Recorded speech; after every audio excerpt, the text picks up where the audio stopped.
Bueno, buenas tardes a todos, a todas, a todes. Vamos a ir comenzando mientras esperamos a nuestros compañeros que vayan llegando. Son las 17:11, así que bueno, en homenaje a los tempraneros y a los puntuales, arranquemos, diríamos, ¿no? Bueno, hoy nos quedan, como les decía ayer, está el último encuentro sincrónico, diríamos, nuestra última clase sincrónica, y vamos a ver una primera parte de colonialidad y en la segunda parte feminismo. Los aportes, ¿no?, teóricos a la teoría social latinoamericana, a la teoría social contemporánea de estos dos grandes movimientos, ¿no? Comenzamos por la descolonialidad. Bueno, los estudios postcoloniales y descoloniales, que se los denomina así, ¿no? Estudios postcoloniales y descoloniales, son dos grandes líneas que comenzaron a trabajarse sobre el tema de la descolonización, ¿no? La descolonialidad, la descolonización, y, digamos, y todo lo que sea colonialismo y crítica muy profunda del colonialismo, como ayer habíamos iniciado, ¿no?, nuestra charla respecto también al planteo ¿no?, de la teoría de la dependencia y demás, que también tenía una crítica en ese sentido, ¿no? Bueno, los estudios postcoloniales son de la India, del sudeste asiático y de África. O sea, son realizados por lo que se denomina las diásporas, ¿no? Las diásporas, es decir, diáspora es cuando una población se dispersa, ¿no? Se dispersa por otros lugares y eso es una diáspora. Bueno, población de la diáspora, principalmente de las colonias francesas e inglesas, ¿no? Colonias francesas e inglesas. Y esta postcolonialidad surge puntualmente como consecuencia de una acción que se lleva a cabo en la Organización de las Naciones Unidas, una acción, digamos, política, ¿no?, de impulsar políticamente, diríamos, desde las Naciones Unidas, procesos de descolonización. Esto se hace en Naciones Unidas con una resolución que fue muy famosa, muy famosa. Es del 14 de diciembre de 1960, el número es la 1514, la resolución de Naciones Unidas, 1514, y esta resolución digamos, prendió la mecha de los procesos de descolonización en todo el mundo, ¿no?, que eran muchísimas las colonias, los lugares, ¿no?, tomados por los países colonizadores, metropolitanos, imperialistas, ¿no?, como decíamos ayer. La resolución de Naciones Unidas tiene una clara significación política. En primer lugar, consideró que el colonialismo, la colonización, la colonialidad, era una denegatoria de derechos humanos. Denegatoria de derechos humanos, así dice la resolución. ¿Vieron cuando a uno le deniegan justicia? Cuando uno no le permite, ¿no? Y uno puede incluso iniciar una causa por denegación de justicia, ¿no? Cuando uno no puede acceder, ¿no?, a normas que están establecidas. Bueno, esta denegación de derechos humanos, la Naciones Unidas pone como primer argumento. Segundo argumento, para Naciones Unidas es una contradicción profunda, ¿no?, a los propios estatutos de las Naciones Unidas, que continuaran las colonias en el mundo, ¿no? Porque las Naciones Unidas habían sido creadas en 1948, ayer lo decíamos, 1948, después de la Segunda Guerra, había sido creada como un organismo multilateral, ¿no?, conformado por la totalidad de países del mundo, con el propósito de buscar la paz y la cooperación entre los países, ¿no? Venían de una guerra, venía de la Segunda Guerra Mundial, no había quedado nada en pie. Entonces, prácticamente Europa devastada por la guerra, totalmente devastada por la guerra, ¿no? Entonces, esto fue un compromiso, ¿no?, político de trabajar por la paz y la cooperación entre los países. Entonces parecía como un contrasentido que la propia Naciones Unidas mantuviera o avalara o de alguna manera amparara o cobijara estos regímenes de colonialismo que había en el mundo, muchísimo, ¿no? Un núcleo, un grupo de países, ¿no?, europeos y también Estados Unidos tenían colonias en todo el mundo, ¿no? Bueno, yo les dije en una oportunidad, creo que en la segunda clase, les dije que las colonias todavía continúan en el mundo, porque esta resolución de Naciones Unidas no fue acatada en su totalidad, hasta tal punto que Naciones Unidas, en la década del 90, vuelve a sacar otra resolución, en la década del 90, 1990, vuelve a sacar otra resolución declarando la primera década le llamó así, el primer decenio internacional para la eliminación del colonialismo. Ese fue el nombre técnico, diríamos, ¿no? Decenio internacional para la eliminación del colonialismo. Esto fue en la década del 90. Antes, obviamente, ya era incumplimiento de los países, ¿no? Obviamente pasó la década del 90, pasó mucha agua bajo el puente, no pasó nada. Y en el 2000 vuelve a sacar otra resolución Naciones Unidas, vuelve a sacar otra resolución que se denominó segundo decenio. ¿No? Así que con esa marcha, imagínense, llegaríamos a los 500 decenios más o menos, porque en realidad no había una voluntad política, ¿no? No había una voluntad política, hasta tal punto que Estados Unidos sigue teniendo colonias, Inglaterra sigue teniendo colonias, ejemplo nuestras, Malvinas, Argentina, islas del Atlántico Sur, ¿no?, que son nuestras, que son territorio argentino, y que fueron tomados por la fuerza en 1933, perdón, 1833, perdón, dije bien, 1833, cuando estaba Bernet, que estaba de delegado, gobernando esa isla, diríamos, y toman por la fuerza. Obviamente Bernet no tenía fuerzas militares, no podía soportar estos navíos ingleses que andaban por el mundo rapiñando, ¿no? Justamente los navíos se acercaban a los continentes, a las islas, para rapiñar, y todo lo que tomaban lo denominaban robo para la corona. O sea, era para la corona, ¿no? Acá en Argentina también tuvimos casos de corrupción que los corruptos decían que era para la corona, no era para ellos, ¿no? Eso decía Manzano, José Luis Manzano, el diputado nacional en la década del 90, que era para la corona y no para él, ¿no? Bueno, había aprendido de los ingleses, Manzano, el mendocino Manzano, ¿no?, que después desapareció de la política argentina, por suerte, ¿no?, porque si no iba a seguir robando, ¿no?, Manzano. Bueno, dicen que tomaban por la fuerza para la corona, y como era la corona, entonces, bueno, era el tesoro de la corona. Bueno, obviamente la corona inglesa aceptaba todo estos actos, estas prácticas, ¿no?, y hasta hoy siguen sosteniendo desde Inglaterra al Reino Unido estas prácticas colonialistas, ¿no? O sea, el colonialismo es inaceptable, insoportable, inaceptable de todo punto de vista. La propia resolución de la Naciones Unidas lo dice. De hecho, el reclamo argentino sobre las Islas Malvinas siguió en esta misma línea, ¿no? Así que esto fue a partir de 1960, entonces, la acción, pero también muchas colonias dejaron de ser colonias y se independizaron, ¿no? Dejaron de ser colonias y se independizaron, por ejemplo, la India, ¿no? Después de una larga lucha de Mahatma Gandhi, recordarán ustedes, ¿no? Abogado brillante, Mahatma Gandhi había ido a estudiar a Oxford y se recibió con medalla de oro de Oxford, y todos creían que se iba a quedar a ganar plata en Londres, y él dijo, no, voy a volver con mi pueblo, porque yo soy hindú, y tengo que ir a... Y se acuerda Mahatma Gandhi, la lucha por la paz, ¿no? Obviamente después fue asesinado, ¿no?, que todos lo vimos en alguna película, en algún video, en alguna, ¿no?, ese asesinato. Un hombre absolutamente pacífico, con su ropa blanca, diríamos, ¿no?, totalmente manchada de sangre en aquel asesinato, ¿no? Lo mismo pasó con Martin Luther King, lo mismo, ¿no? El negro, ¿no?, en 1967, cuando fue 1966, cuando es asesinado.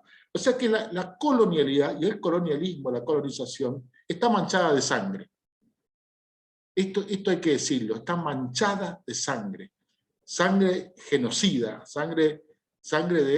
y la conquista, la toma por la fuerza de los territorios nuestros, ¿no?, de Beayala, también tiene esta misma línea, ¿no? Después uno puede decirlo poéticamente, puede justificarlo, ¿no? Depende de qué grado de interés tengan en defender lo indefendible, pero en realidad es indefendible. Colonización y descolonización se denomina a la acción política, ¿no? Colonización y descolonización se denomina a la acción política de llevar a cabo una colonización o una descolonización. El régimen que se instala en los lugares colonizados, el régimen que se instala en los lugares colonizados se llama colonialismo. Perdón, colonialidad. Y colonialismo se denomina a la ideología colonial. La ideología colonialista, digamos, ¿no? Que, por ejemplo, seguimos teniendo acá en Argentina en muchos medios de comunicación social. Una ideología colonialista, ¿no? Entonces, eso es colonialismo, ¿no? Entonces, son tres palabras que me parece que nosotros tenemos que tomarla bien en su sentido exacto, ¿no? Colonización es la acción política. Colonialismo es la ideología y colonialidad es el régimen que se establece en una colonia, ¿no? El régimen. Bueno, y fíjense que la acción política puede haber descolonización sin que deje de haber colonialidad y sin que deje de haber colonialismo en su propia población, ¿no? Muchos sectores de la burguesía, las burguesías nacionales, las oligarquías nacionales de los países, ¿no? Por ejemplo, Perú, Colombia, la propia Argentina. Nosotros hemos tenido una larga historia de población nuestra, ¿no? Que amaba más el extranjero, amaba más la metrópoli que su propia tierra, ¿no? Por ejemplo, Bernardino Rivadavia, ¿no? Por ejemplo, Bartolomé Mitre, ¿no? Por ejemplo, Roca, ¿no? Tenemos ejemplos muy claros, ¿no es cierto? Muy claros, ¿no? Las dictaduras militares que se instalaron en Argentina fueron todas colonialistas, ¿no? Adorar a una metrópoli que te está dominando, me parece que es un acto realmente lamentable, totalmente lamentable, por decir una palabrita suave, lamentable, ¿no?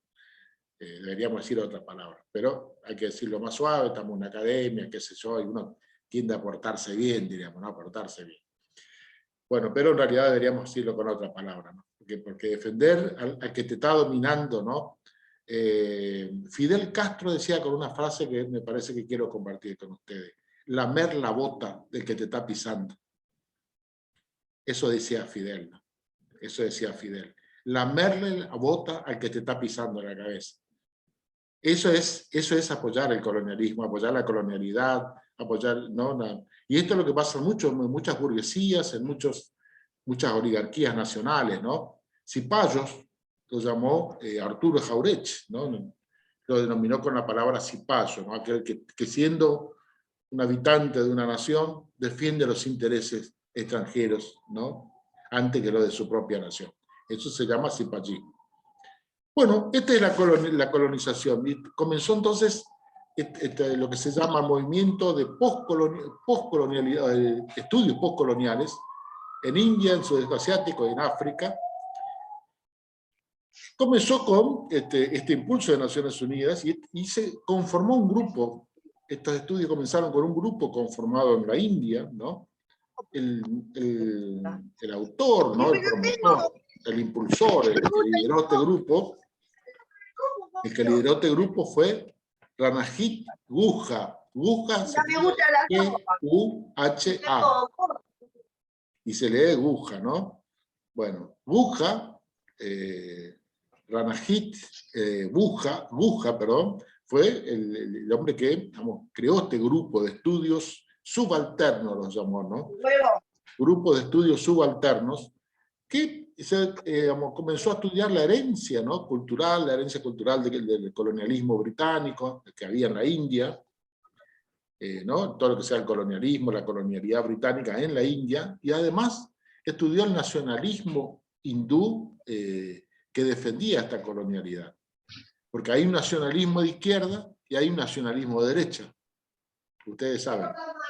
Cuando uno dice yo soy nacionalista, puede serlo de derecha o puede serlo de izquierda, o puede ser el centro. Pero generalmente son los dos signos, ¿no? Negativo o positivo, ¿no?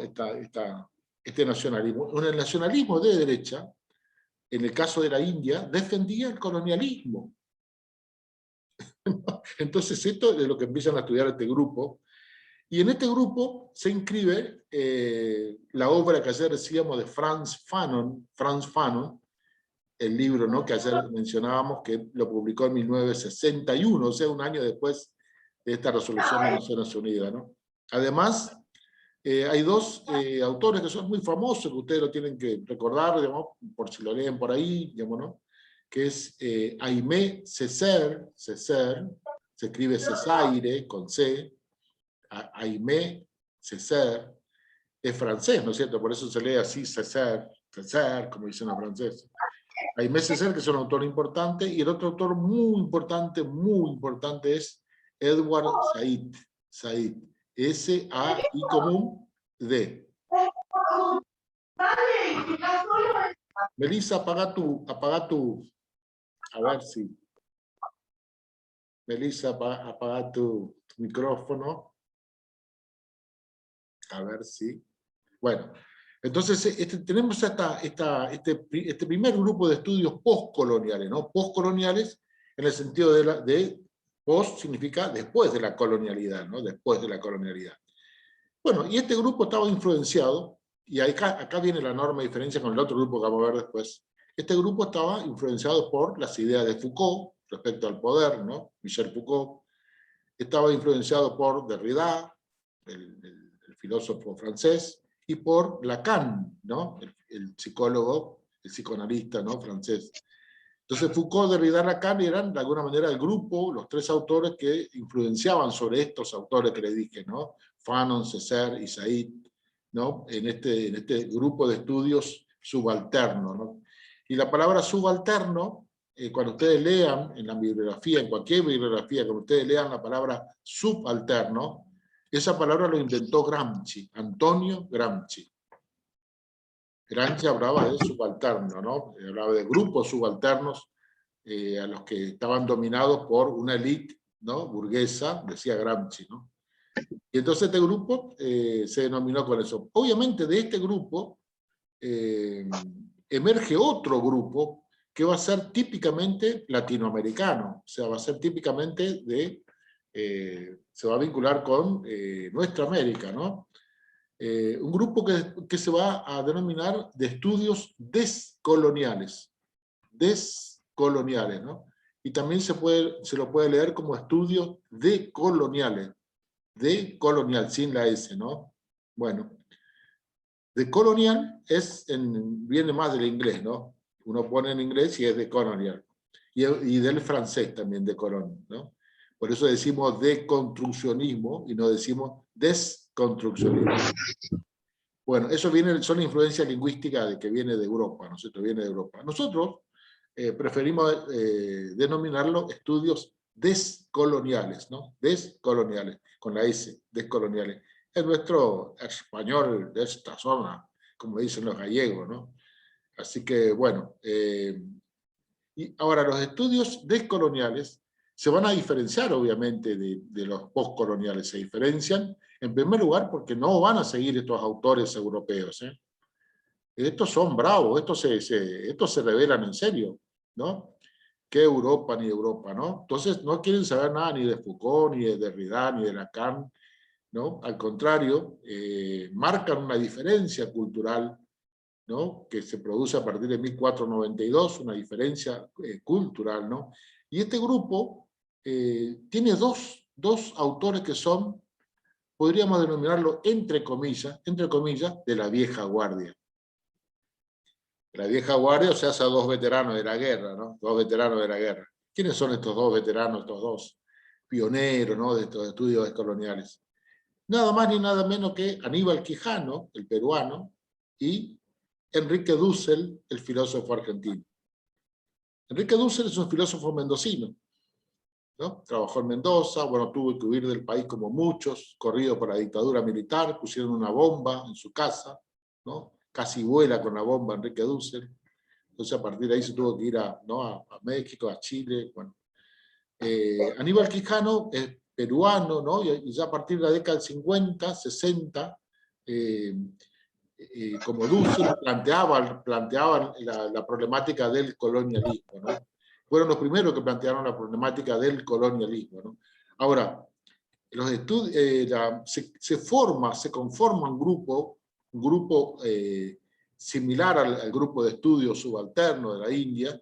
Se conforma acá en América un grupo que se llamó Grupo de Estudios de la Modernidad Colonialidad. Grupo de Estudios de la Modernidad Colonialidad, /colonialidad. Ese es el nombre de este grupo, ¿no? Grupo de Estudios, Modernidad, Colonialidad. Y el otro era el Grupo de Estudios Subalterno, ¿no? De la India. Uno es post y el otro es descolonial, ¿tá? Entonces, no hay post ni antes ni después, hay descolonialidad, ¿no? Es una mirada distinta. Bueno, y este grupo, obviamente, ¿cuándo se inicia? Se inicia nada menos que con un artículo que publica Aníbal Quijano en 1992. Un artículo Quijano que ustedes tienen creo que en el aula virtual, que fue el primer artículo de Quijano, donde él hace un análisis filosófico, ¿no? Porque era filósofo, además sociólogo, Quijano, ¿no? Quijano viene de la teología de la liberación, de la filosofía de la liberación, viene de todos lados Quijano, ¿no? Hace muy poco falleció, ¿no? Ahora estamos hablando de 90 años, un viejito realmente arandú, ¿no? Como decíamos, ¿no? O un viejito amauta, ¿no? Como lo diríamos, ¿no? En quechua, realmente un gran intelectual de nuestra América. Bueno, este grupo de modernidad colonial se conforma a partir de esta publicación de Quijano en 1992, pero la producción, diríamos, la producción del grupo comienza en la década del 2000, recién en la década del 2000. La primera producción, diríamos, de este grupo. Estamos hablando de producción intelectual, producción de teoría, producción de concepto, ¿no? De producción bastante buena.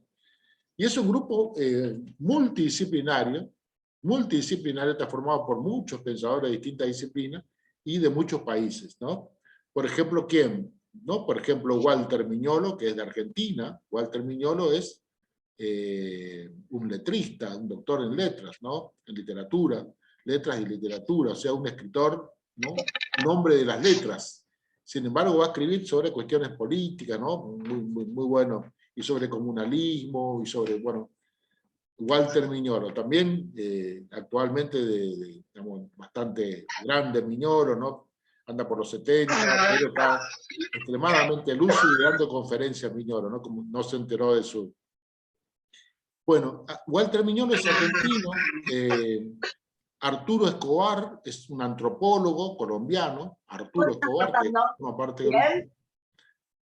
Ahora vamos a silenciar a Melissa. Evidentemente... ¿Qué? Ahí es el que vamos a Melissa porque no. Bueno, así no tenemos interferencia. Bueno, entonces Arturo Escobar es un antropólogo colombiano, forma parte del grupo, Quijano ya dije, ¿no? Dussel lo mismo, Walter Miñolo argentino también. Edgar Lander es un sociólogo venezolano, de Venezuela. Ramón Grossfogel es sociólogo de Puerto Rico. Puerto Rico es una colonia norteamericana, ¿no? Es una isla hermosísima, ¿no? Puerto Rico, hermosísima, ¿no? Puerto Rico está detrás de Cuba, de la isla de Cuba. ¿No? La parte de atrás es Puerto Rico, ¿no? Bueno, realmente un paraíso terrenal, ¿no? Esa isla. Bueno, Puerto Rico, colonia norteamericana, obviamente. Ahí iban los ricachones americanos, como hacían en Cuba también, al casino y a los prostíbulos que tenían, ¿no? Era explotación sexual de niñas de 12, 13 años, ¿no? O sea, ¿no? Lo que se llama hoy turismo sexual, turismo, ¿no? Que está sumamente castigado, y después el lavado de dinero, ¿no? El lavado de dinero que ya había por entonces. Esto es el origen, bueno, obviamente le echaron de Cuba, pero continúan en Puerto Rico, que es la isla, ¿no? Bueno, Puerto Rico es una colonia norteamericana, ahí está, como dije, Ramón Grossfogel, que en realidad no está en Puerto Rico, están todos en Estados Unidos, estos chicos, estos muchachos, ¿no? Estos intelectuales. Bueno, Santiago Castro Gómez es un filósofo colombiano, Colombia, y también hay otro puertorriqueño que es filósofo, Nelson Maldonado Torres, que es uno de los más jóvenes de todos, diríamos, Nelson Maldonado Torres, en Estados Unidos. Y después tenemos mujeres, obviamente, también mujeres súper importantes, por ejemplo, María Lugones, que es una filósofa argentina, María Lugones, recientemente fallecida María Lugones, de toda una larga vida muy, ¿no? Anduvo por Estados Unidos, participó en la lucha de los 60, de los 70, María Lugones, ¿no? Filósofa argentina muy buena. Zulma Palermo, la salteña Zulma Palermo, ¿no? De letras también, como Miñolo, compañera de Miñolo en cuanto a las letras, los dos letristas, pero en lugar de hacer literatura y poemas de amor, se pusieron a hacer política. Así que bueno, ¿no? Utilizaron su arte de escribir, digamos, para relatar lo que el mundo tenía que saber. Zulma Palermo, ¿no? Realmente un orgullo argentino, ¿no? Está viva, obviamente, ¿no? Está totalmente, ¿no? Vigente, ¿no? Sus escritos sigue produciendo, ¿no? Estamos hablando de 80 largos la edad, no sé por los cuántos andará, ya cumplió los 15, diríamos, así que bueno, Zulma Palermo. Bueno, pero lo interesante de todo esto es la lucidez de estos intelectuales, ¿no? La lucidez, el aporte, ¿no? Bueno, hay otra grande también que es lingüista, argentina también, lingüista, igual que Zulma, que se llama Katherine Walsh. Katherine Walsh, ¿no? Walsh, así como Rodolfo Walsh, ¿no? Katherine Walsh. Bueno, ella es también lingüista argentina, y Katherine Walsh es la que se está dedicando a la interculturalidad. La interculturalidad es una parte del pensamiento descolonial, ¿no? La interculturalidad, que está muy fuerte en Ecuador, muy fuerte en Colombia, ¿no? Y obviamente acá en Argentina también, comenzaron, ¿no? Los estudios, de hecho empezamos a abordarlo también, la interculturalidad como una dimensión sustantiva de los estudios decoloniales, ¿no? Bueno, y también tenemos otra filósofa argentina, ¿no? María Eugenia Borsani, que también es filósofa argentina, por ahí ustedes leerán material de ella, artículos, demás. Digamos. Bueno, este grupo numeroso es lo que digamos, ha estado produciendo, ¿no? Ha aportado muchas categorías, muchos conceptos, ¿no? Principalmente tres grandes categorías tienen los estudios descoloniales, tres grandes categorías, ¿no? En términos generales, se habla de la colonialidad del poder, una categoría que inventó Aníbal Quijano, inventó un patrón de dominación en el mundo que él lo denominó colonialidad del poder. Un patrón de dominación del capitalismo mundial, ¿no? Un patrón de dominación del capitalismo. Lo que propone este grupo de estudios descoloniales es que en realidad el orden construido con el colonialismo fue la contracara de la modernidad europea. La modernidad europea que nosotros vimos en la clase número 1, cuando comenzamos, dijimos, se construyó una ciencia europea, ¿no? Bueno, la contracara, la contrapartida, la otra cara de la moneda es la colonialidad. Y esta monedita que tiene dos caras, tiene la modernidad una cara y la otra cara, la colonialidad, también tiene otras caras. ¿Qué otras caras dijimos el primer día? El patriarcado histórico, ¿no? Milenario, ¿no? Y que es reforzado por el capitalismo, ¿no? En su versión industrial, en su versión mercantil y hoy en su versión financiera, digamos, el capitalismo, ¿no? Así que estamos con un combo, digamos, pero fulminante, ¿no? Si ponemos patriarcado, capitalismo, bueno, y hay algo que está detrás de todo esto, que es la racialidad, la raza, la racialidad, ¿no? La clasificación de seres humanos en blancos y negros, y amarillos y azules, ¿no? De acuerdo a la conveniencia de quien ejerce el poder, ¿no? Y entonces se construyó hegemónicamente una raza blanca, ¿no? Una raza blanca, europea, ¿no? Europea con una supuesta superioridad, ¿no? Respecto al resto de habitantes de nuestro planeta, ¿no? Y esta raza blanca ¿no? Pretendiendo detentar este privilegio de ser una raza superior. De hecho, el nazismo, ¿no? En Alemania proclamaba la superioridad de los germanos, ¿no? En este sentido, la raza aria, la raza aria, no germanos, sino arias. Bueno, la raza aria, bueno, después tenemos que tomar los anglosajones, bueno, son otra raza, bueno, y sucesivamente, ¿no? Y la raza aria con sus descendientes, bueno, todo esto construyeron de alguna manera esto que se llamó la racialidad, sobre la categoría raza. La raza es una construcción, una categoría construida para explicar esta inferioridad, esta relación de poder y de este orden, esta simetría de poder originada solamente, como decía, ¿no? Solamente como decía Franz Fanon, por el color de la piel, ¿no? El color de la piel, ¿no?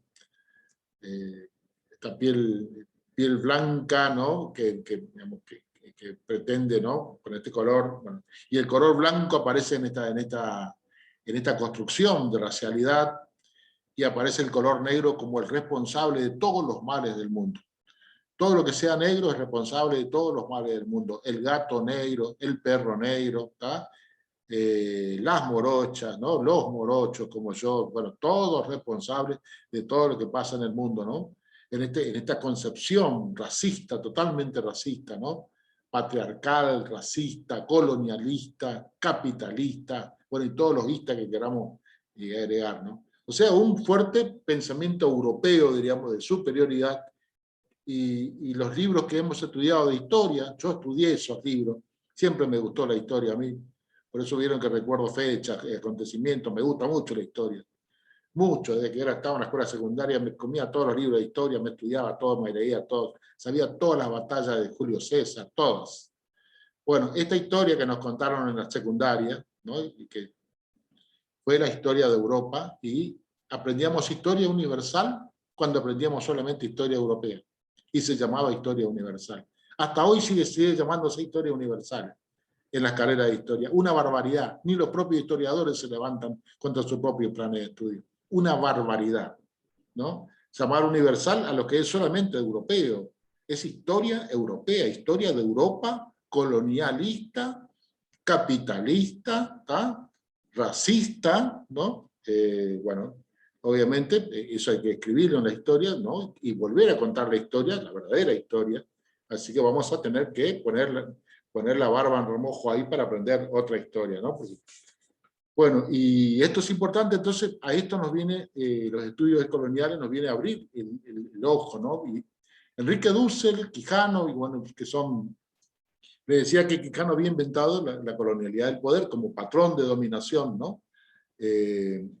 Pero además se crean otras categorías, ¿no? Como la colonialidad del saber, o sea, una colonialidad, una colonización epistémica.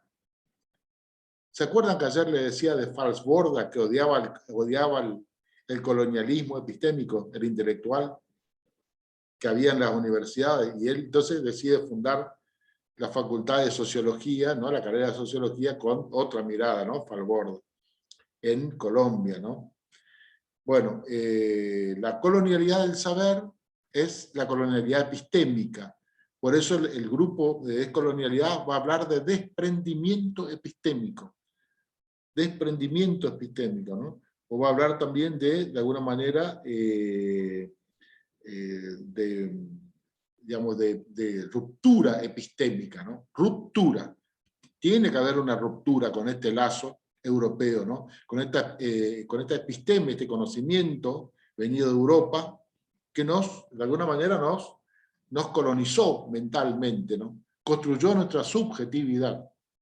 Y acá viene la otra categoría de los estudios coloniales, que es la colonialidad del ser.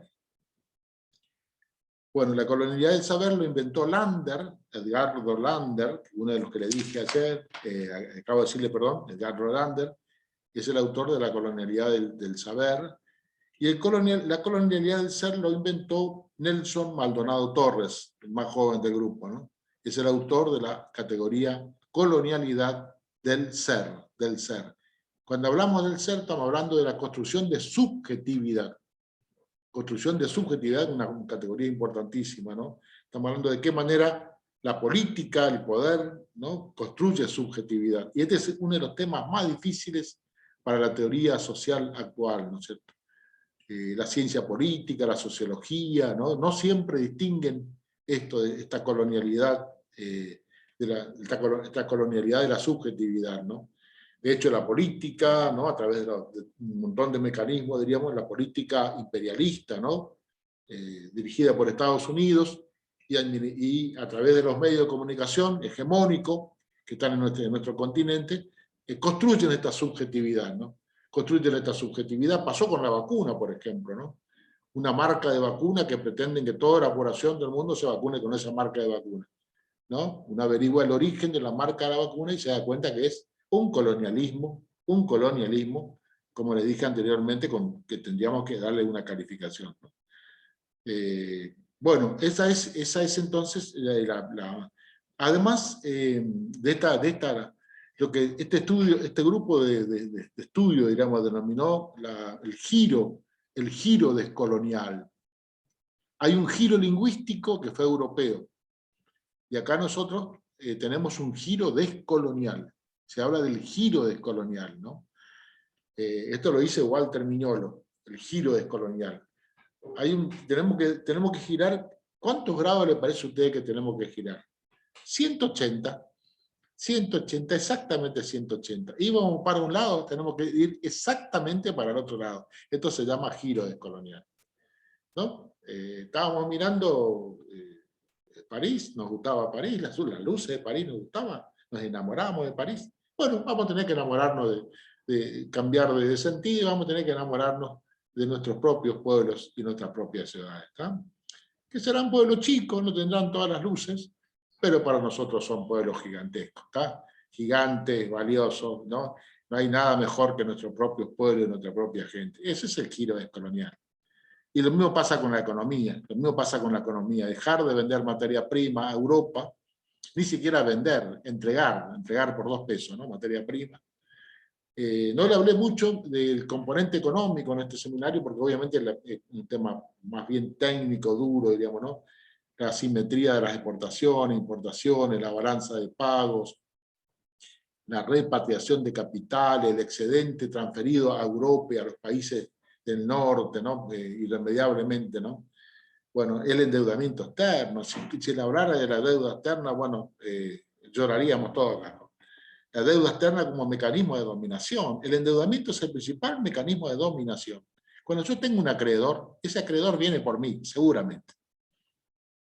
¿Ah? Nuestras familias endeudadas, nuestras comunidades endeudadas son comunidades dependientes. Esto es lo que ayer decía, que me olvidé decirle, con Teotonio dos Santos, ¿no? Teotonio dos Santos escribió mucho sobre economía y escribió mucho sobre cultura, sobre historia, sobre sociedad y sobre cómo construir, ¿no? Aldo Ferrer planteaba ya en la década del 60 vivir con lo nuestro, ¿no? Vivir con lo nuestro, ¿no? Aldo Ferrer, que le comentaba ayer que era de la teoría de la dependencia, digamos, ¿no? De ese grupo. Son grupos que se conforman de pensamiento y que nos permiten tener una idea. Bueno, este es entonces el pensamiento descolonial y está en pleno esplendor, ¿no? Actualmente están muy fuertes los estudios interculturales, como les dije, que es el derecho de todos los grupos étnicos.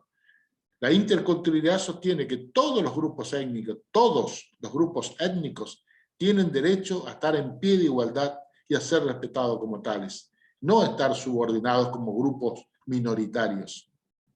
Y en esto se diferencia de la multiculturalidad o del multiculturalismo.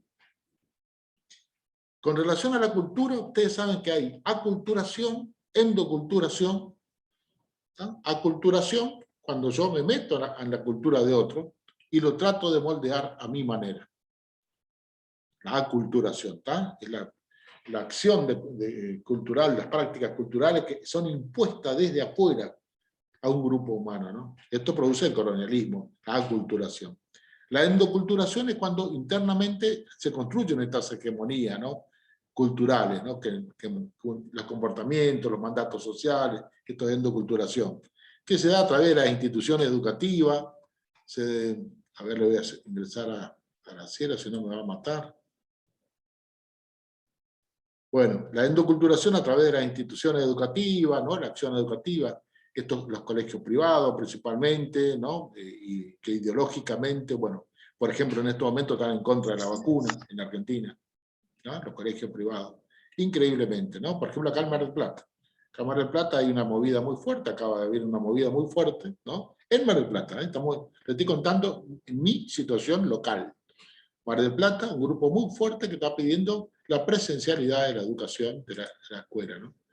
La presencialidad. Y uno mira quiénes son los colegios privados. Los colegios privados realmente con una ideología de derecha, son conservadores, ¿no? Neoconservadores, son absolutamente un negocio privado, ¿no?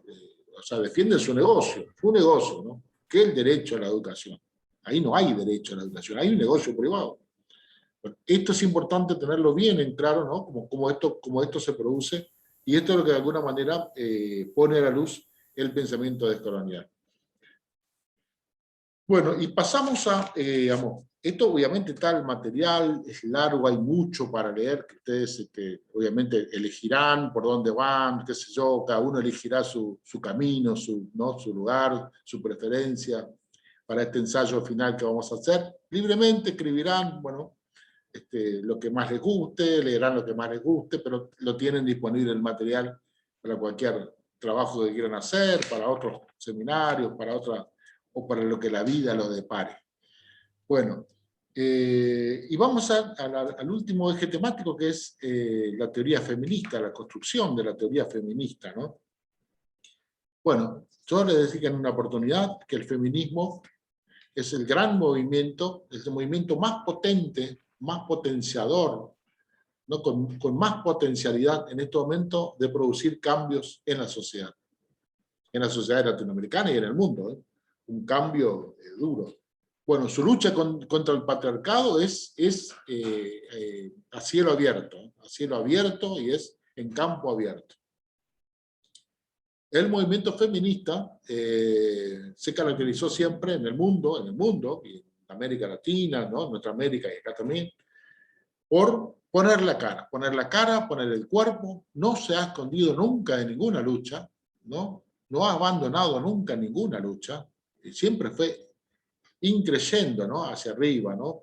En la Argentina nosotros tenemos experiencia, ¿no? El movimiento ni una menos, ¿no? Que digamos que se cumplió sus 6 años, 8 años, creo que, bueno, y aquellas jornadas enormes ¿no? De la década del 80, 90, cuando marchábamos en el Día Internacional de la Mujer, pidiendo, bueno, reclamando el 25 de noviembre las luchas, el Día de la No Violencia hacia las Mujeres, que también de Naciones Unidas, ¿no? El 25 de noviembre marchábamos varones, ¿no? Disidencias sexuales, todos detrás de esta causa, ¿no? De hecho, hemos participado en muchas marchas, de muchas maneras, ¿no?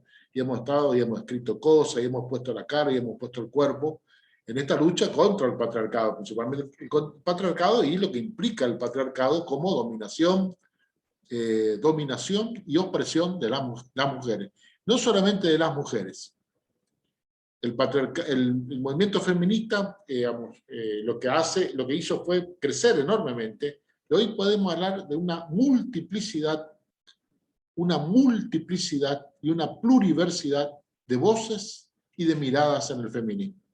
No hay una sola manera de pensar y de ser feminista. Hay muchas maneras de pensar y de ser feminista. Hay muchas producciones, hay perspectivas diversas, incluso hay contradicciones, obviamente, como en cualquier movimiento, hay contradicciones, ¿no? Una de las contradicciones, por ejemplo, tiene que ver con la prostitución, del ejercicio de la prostitución, donde hay un debate muy fuerte, ¿no? De unas que quieren el derecho al trabajo en la prostitución, y otros que pensamos que no tiene que haber prostitución, ¿no? No es un trabajo, es una brutal utilización del cuerpo de la mujer, ¿no? Que bueno, que obviamente puede ser reemplazado perfectamente por cualquier muñeca inflable, ¿no? Si se trata de objeto nada más, ¿no? O no sé, o comprate un espejito, comprate, no sé, lo que quieras, ¿está? Comprate, no sé, pero este uso y este abuso y este negocio enorme construido en esta denigración de la mujer, ¿no? Es una denigración, es una deshumanización enorme, ¿no? Enorme, tener que sentirte obligada a entregar tu cuerpo, ¿no? no tu subjetividad, ni tu alma, ni tu espíritu, pero entregar el cuerpo, no venderlo por nada, simplemente a veces es por una, bueno, y toda la carga de destrucción de la subjetividad, ¿no? Las abolicionistas decimos que son una de las extremas violencias, ¿no? Hacia los cuerpos y la subjetividad de las mujeres. Absolutamente, yo creo que es el colmo de los colmos, ¿no? Es el punto límite, y ustedes saben que el femicidio es lo máximo, absolutamente lo máximo, y bueno, y siguen habiendo los casos de 250, 300 casos de femicidio, como si nada hubiera pasado. Connivencia y corrupción de jueces, de policías, ¿no? De la propia política, de los empresarios, ¿no? De los jueces, de los fiscales, ¿no? De alguna manera, y bueno, eso obviamente denigra, ¿no? Entonces, estas grandes luchas, ¿no? Que surgieron en el mundo, el feminismo surge prácticamente con la Revolución Francesa de 1789, ¿no? La Revolución Francesa, que fue una revolución de igualdad, fraternidad, ¿no? Pero solamente para los varoncitos, no para las mujeres. Entonces, el primer reclamo, ¿no? Que hicieron las mujeres, Wollstonecraft, por ejemplo, Wollstonecraft, ¿no? Fueron masacradas las primeras mujeres que hicieron estos reclamos, escribieron, ¿no? Carta de derechos. Las primeras mujeres que empezaron a hablar de derechos eran las mujeres, ¿no? Que no habían estado en la Revolución Francesa y no habían sido reconocidas, fueron masacradas. Esto continuó, obviamente, ¿no? Después vinieron la quema de mujeres en la fábrica, ¿no? Y ahí vino el Día Internacional, ¿no? El primero de, ¿no? El 8 de marzo, ¿no? Además del 1 de mayo, y bueno, todas estas luchas, que son grandes luchas por estos derechos. Bueno, este movimiento, diríamos que es gigantesco, ¿no? Que se profundiza, bueno, primero fue de alguna manera sufragista, ¿no? Este gran movimiento a nivel mundial, el sufragismo en Estados Unidos, en Inglaterra, que fueron los comienzos, ¿no? El sufragismo, hasta que consiguieron el derecho a la participación política como para votar, el derecho al voto de las mujeres, ¿no? Que en Estados Unidos no se consigue en el 1920, en Inglaterra en 1922, ¿no? En Argentina en 1947, y ayer decíamos que en Brasil, ¿quién había sido el muchacho? Había sido, ¿se acuerdan? Bueno, hablábamos de 1930, ¿no? 31, ya este derecho de las mujeres, ¿no? Brasileñas a votar, ¿no? Bueno, esto obviamente fue sufragismo, fue la primera lucha fue por los derechos políticos de las mujeres, derechos políticos de las mujeres. Después vinieron la lucha por los derechos civiles, que ahí, ¿no? Esto, obviamente, los derechos civiles incorporaban derechos como ciudadanos, derechos, ¿no? Ustedes saben que el Código Civil regula los derechos de la vida cotidiana, los derechos de como ciudadanos de un país, de una nación, ¿no? Bueno, los derechos civiles, que obviamente el fuerte estuvo en Estados Unidos, ¿no? Con estas grandes batallas de los negros, el movimiento negro, ¿no? Entonces el movimiento negro se junta con el movimiento feminista, diríamos de alguna manera, y adquieren un enorme poder, ¿no? Un enorme poder, ¿no? de calle, de movilización, ¿no? De manifestación, ¿no? Es asesinado Martin Luther King, ¿no? 1967, es asesinado, pero esto no detuvo el movimiento de los derechos civiles, ¿no? De los negros, que en este sentido tenían, ¿no? El movimiento negro, que están en Estados Unidos y en el resto del mundo, tienen esta lucha. Bueno, esto fue en la década del 60, pero después viene específicamente, ¿qué se dan cuenta las mujeres? Que si bien peleaban todo por los derechos civiles, las mujeres seguían siendo esclavas de los varones. Seguían siendo esclavas de los varones, y no solamente esclavas, eran utilizadas y eran violentadas por los varones, ¿no? Eran violentadas por sus compañeros, eran violadas por los negros, ¿tá?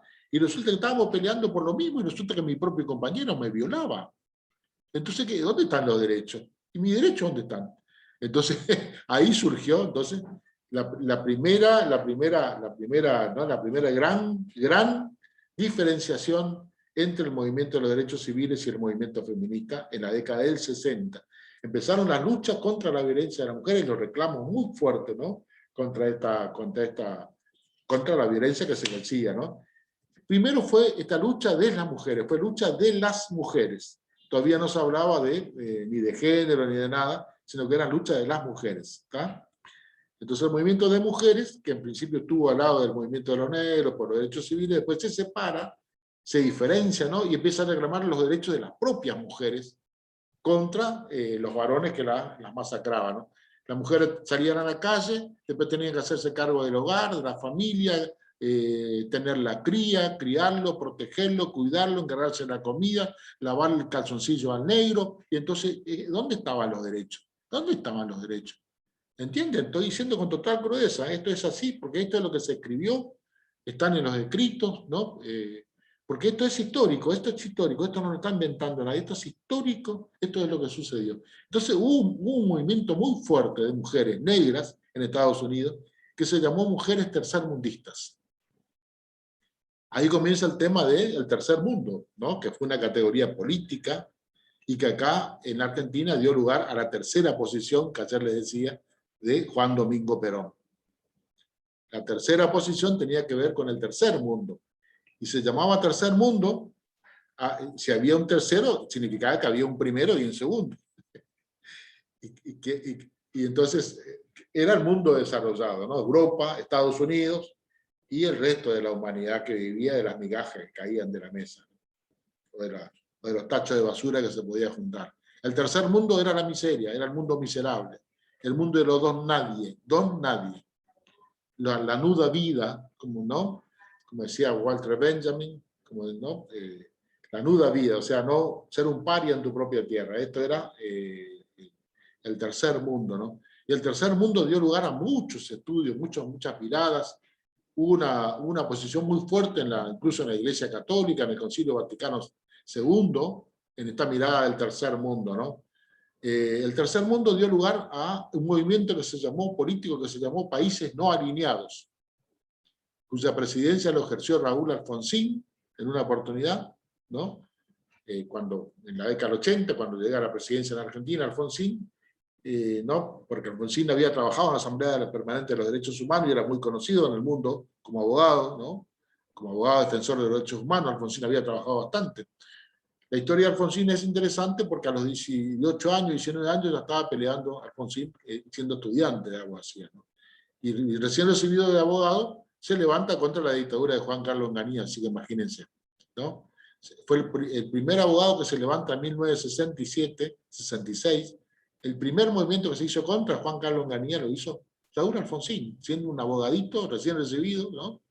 Obviamente empezó a defender presos políticos, lo apalearon, ¿no? Metían presos, salía de vuelta el doctor, bueno, qué sé yo, ¿no? Toda esa historia de derechos humanos y de gran lucha, ¿no? Bueno, en la década del 80, cuando asume la presidencia Alfonsín, asume la presidencia del grupo que se llamó G77.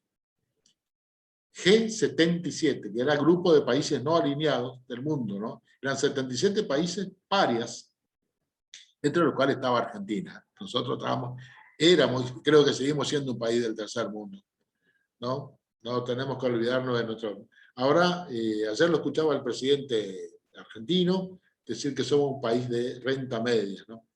Bueno, esta denominación de renta media, bueno, yo se los regalo a ustedes, si quieren tomarlo, tómenlo, pero yo como doctor en ciencia económica, ¿no? Como doctor y economista de base, me parece que la renta media tendríamos que volver a recalificarnos, ¿no? Porque en realidad Argentina, con el 40% de pobreza, ¿no? Con el 40% de pobreza, con casi la mitad de la población, sin llegar ni siquiera al salario mínimo, me parece que esto de renta media está sonando medio como una, ¿no? Pero bueno, eso es lo que dice la estadística, ¿no? Las estadísticas mundiales del Fondo Monetario Internacional y del Banco Mundial. El Banco Mundial y el Fondo Monetario Internacional pone a la Argentina como un PBI intermedio, un PBI. Pero ustedes saben que el PBI tiene una concentración enorme en Argentina, una concentración enorme,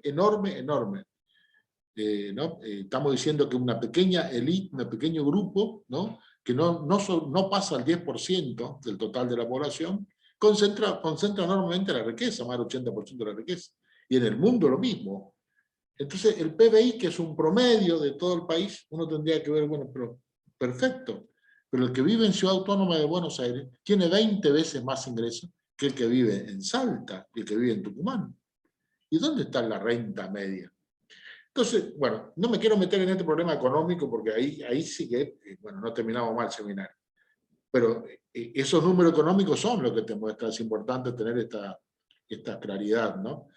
Bueno, países del tercer mundo. Y este movimiento de mujeres del tercer mundo, que eran las negras de Estados Unidos, empiezan a reclamar muy fuertemente. Y entonces, ya, digamos, hay un feminismo que comienza a surgir muy fuertemente en las negras de Estados Unidos, las negras y las chicanas que vivían en Estados Unidos. Chicanas se denominaba a las latinas, ¿no? Las latinas, las mujeres mestizas, se llamaban chicanas. Entonces va a haber un feminismo chicano y va a haber un feminismo negro de Estados Unidos. Y después se forma otro feminismo negro que va a ser feminismo negro no norteamericano, el feminismo negro que llamamos feminismo del sur. Este movimiento grande, ¿no? Estamos hablando de un movimiento que empieza a gestarse enormemente en todo el mundo, ¿no?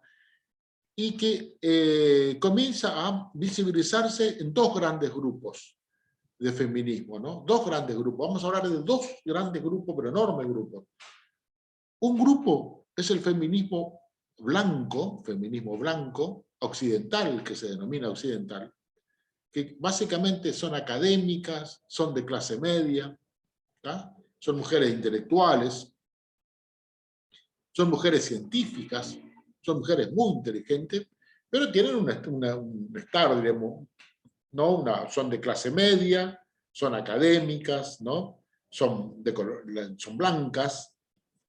Bueno, por eso este feminismo se llamó feminismo blanco, occidental. Algunos lo llaman feminismo burgués, feminismo académico, ¿no? Que son de estas mujeres. Y obviamente hay grandes mujeres en este grupo. Este grupo tiene, vamos a ver enseguida, la enorme producción que produjo este grupo. Y el otro grupo es el otro feminismo, que nosotros tiene varias denominaciones, ¿no? Feminismo disidente, feminismo marginal, ¿no? Y nosotros lo denominamos feminismos del sur, utilizando el sur, que es la categoría inventada por Boaventura de Sousa Santos, el sociólogo portugués que está muy jugado con la causa de la descolonialidad y de la emancipación social, ¿no? Boaventura de Sousa Santos, el que habla de la necesidad de inventar, de reinventar una nueva epistemología, ¿no? Y en esto coincide con los estudios decoloniales que le nombraba, ¿no? Una nueva epistemología significa una nueva mirada, una nueva forma de conocimiento, que no sea la ciencia moderna europea hegemónica que veíamos en la primera clase, ¿no? Ven cómo todo está relacionado. Entonces, Boaventura de Sousa Santos, que es un sociólogo, es abogado, de base es abogado, Boaventura de Sousa Santos, es un abogado, pero que se doctoró en sociología, es doctor en sociología. Es algo similar, ¿no? Salvando la diferencia, obviamente no soy Boaventura, pero mi formación de base también es en ciencia económica, bueno, y después fui a trabajo social, y después fui a no sé dónde, y bueno, ahora estoy no sé dónde. Pero digamos, uno va como eligiendo su, ¿no? Boaventura tiene eso, bueno, y es un crítico enorme del mundo, ¿no? Del mundo, es un crítico enorme del antiimperialismo, ¿no? Boaventura de Sousa Santos. En este momento creo que es la voz más clarividente, ¿no? Junto con Noam Chomsky, que creo que le mencioné varias veces ya. Noam Chomsky. Chomsky es un norteamericano antiimperialista. O sea, le salió un grano en Estados Unidos, ¿no? Le salió un grano ahí. Es un norteamericano que piensa como el sur, piensa desde el sur. Entonces Boaventura dice que el sur no es geográfico. El sur representa a todos los que de alguna manera sufren la opresión del imperialismo, a todas las poblaciones, ¿no? Los grupos humanos que de alguna manera padecen, sufren, ¿no? Las consecuencias de digamos, el capitalismo, ¿no? El imperialismo, ¿no? Y a Boaventura le agregamos nosotros, le agregamos los que sufren el patriarcado, ¿no? Y los que sufren el colonialismo. O sea, el patriarcado, el colonialismo, la racialidad, ¿no? Porque el sufrimiento es múltiple, múltiple, ¿no? Te pegan porque sos negro, y te pegan, ¿qué querés que haga? Si hubieran sido blancos, no, te pegan porque sos negro, ¿tá? Entonces, si sos blanco, tenés que pensar como el blanco europeo. No, pues yo quiero pensar como los pueblos originarios. No, pero vos sos blanco. Bueno, ¿entienden el problemita del color? El color es como decía, ¿no? Como decía Frank Fanon, ¿no? El color es ideológico, es una construcción ideológica. Es una construcción ideológica el color, ¿no? No es biológico, ¿eh? No es el color de la piel. Es la ideología que está de alguna manera representando eso, ¿no? Uno puede tener una piel blanca y ser profundamente indigenista, tener una hermosa piel española, ¿no? Y ser profundamente revolucionaria e indigenista, ¿no? Y tener una piel oscura, una piel mestiza como la mía, ¿no? Y ser profundamente vendepatria, ¿no? Vendepatria, colonialista, ¿no? Imperialista. Entonces, pero vos no sos morocho, no sos mestizo. Y entonces, ¿ven? Entonces, el color de piel no tiene nada que ver con la ideología. Lo que acá no, de alguna manera nos identifica son las ideologías, ¿no? Y los posicionamientos políticos que asumimos en nuestra vida, ¿no? Leemos lo que políticamente consideramos importante. Leemos lo que ideológicamente consideramos importante. Y nosotros también hacemos la selección de lo que nos interesa leer y lo que no nos interesa leer. Por eso, digamos, esa es una elección, porque le dijimos que la selección de textos, como decía la hermenéutica, es un tema político, ¿no? Político.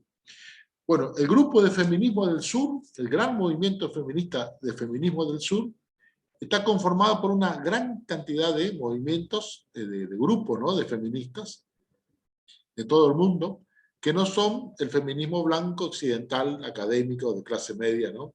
Identificado con Europa y Estados Unidos. Este feminismo del sur, como le dije, está representado por muchos grupos, y en el caso de América Latina, Indoamérica e Indoafroamérica, tenemos dos grandes grupos de feminismos que se fueron conformando, ¿no? Los feminismos descoloniales y los feminismos comunitarios, que están dentro de los feminismos del sur, pero son de nuestra América, ¿no? De nuestra América. Ahora, el feminismo descolonial es más reciente, ¿no? Más reciente, lo mismo que el feminismo comunitario, y anteriormente, cuando el feminismo llega a América, a nuestra América, cuando llega a América Latina, Latinoamérica, ¿no? Indoamérica, cuando llega el feminismo europeo, el feminismo blanco, occidental, europeo, en la década del 80, ¿no? Y viene de la mano de los reclamos de la democracia, ¿no? Los reclamos democráticos. Vivíamos en dictadura. Toda América Latina en la década del 70 era dictadura. Toda América Latina. No había una isla, un lugarcito que no tuviera un milico gobernando la región, ¿no? Y que encima respondía a los intereses extranjeros, ¿no? No eran intereses nacionales, eran intereses extranjeros.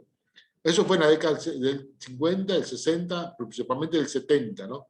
Todo el 70 prácticamente uno ponía y el mapa era totalmente de dictaduras militares en toda América Latina. El regreso a la democracia fue en la década del 80, Argentina en el 83, ¿no?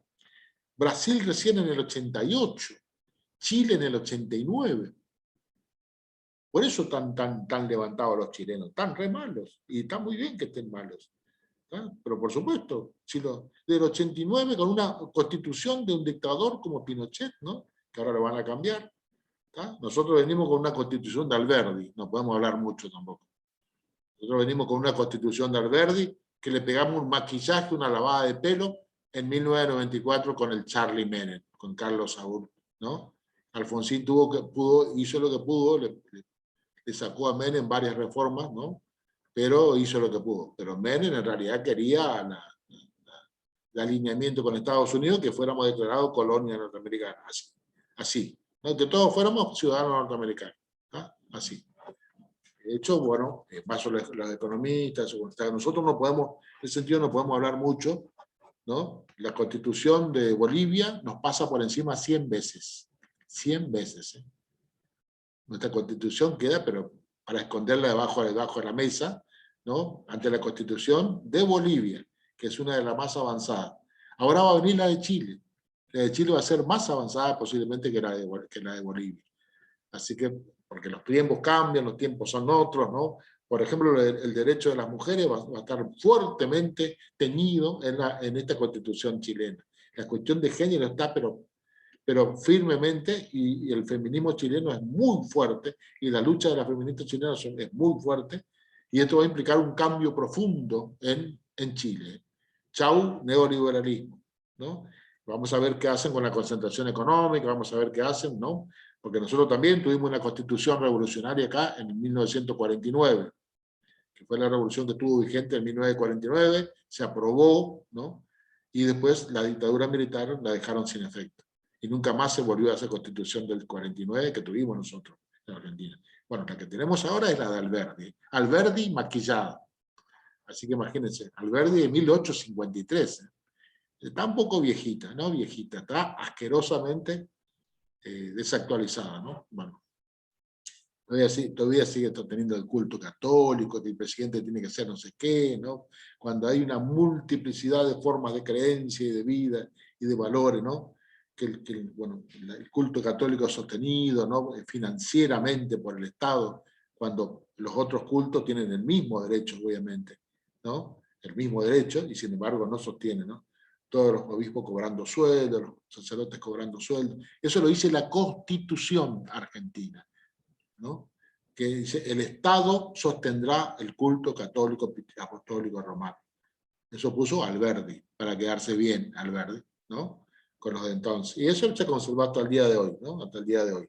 Bueno, para que ustedes vean lo que son los resabios del colonialismo, ¿no? El colonialismo está presente, ¿no? La colonialidad está presente, el colonialismo como mentalidad, como ideología, y la colonialidad como régimen. Los feminismos, ¿no? Comienzan en América, les dije, como occidental, europeo, blanco, y se instalan los organismos internacionales, en los organismos de crédito, se instalan las universidades, ¿no? Y ahí aparecían, se puso de moda hablar de las mujeres, y ahí llega también en la década del 80 el género como categoría, ¿no? El género que había sido inventado mucho tiempo antes, en la década del 70, ¿no? Que el género fue una cuestión de lucha política.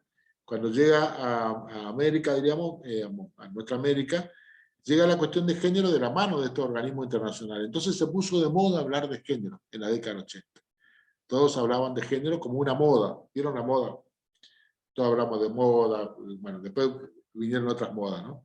La cuestión de género, la cuestión de las mujeres, se puso de moda, había que hablar de las mujeres, había que hablar de género como una moda, y si vos hacías eso, te daban dinero en los proyectos de investigación. ¿Tá? Porque los proyectos, el dinero los manejaban los organismos internacionales, que vos tenías que nombrar la palabra género para que te dieran dinero. Esto lo estamos diciendo por experiencia, ¿tá? Por experiencia. Bueno, después de esa cuestión empezó a ser, obviamente, criticada fuertemente por otras feministas, que dijeron, nosotros no somos académicas, y nosotros no queremos depender de los organismos internacionales. Y empezaron a acusar a este feminismo de colonialista, de neocolonialista. Y entonces, se imaginan ustedes la lucha de los 80. Se armó la lucha enorme. Y al feminismo crítico se lo denominó feminismo autónomo, ¿no? Esto fue la década del 80, feminismo autónomo versus el feminismo académico occidental. Faltó poner la palabra cristiano, ¿no? Occidental cristiano para cerrar el circuito, pero bueno. Entonces, esto fue la lucha inicial. Entonces, feministas académicas, academicistas, versus feministas autónomas, ¿no? Bueno, obviamente después de eso se instala la cuestión, ya en la década de los 90, largo, principio del 2000, se instala el feminismo descolonial, ¿no? El feminismo descolonial, de alguna manera, surge fuertemente, ¿no? De la mano de varias pensadoras. Una de ellas es María Lugones, una filósofa argentina recientemente fallecida, ¿no? Bueno, y empiezan a rescatar toda esa categoría que ya habían trabajado las negras norteamericanas y las chicanas, diríamos, ¿no? Por ejemplo, la categoría de desobediencia epistémica. El grupo de modernidad-colonialidad hablaba de ruptura epistémica, ¿se acuerdan con la ruptura? El feminismo, ¿de qué habla? De desobediencia epistémica. Una cosa es romper y otra cosa es desobedecer. El que desobedece desafía al poder. El que desobedece desafía al poder establecido. Y el feminismo fue siempre desafiante.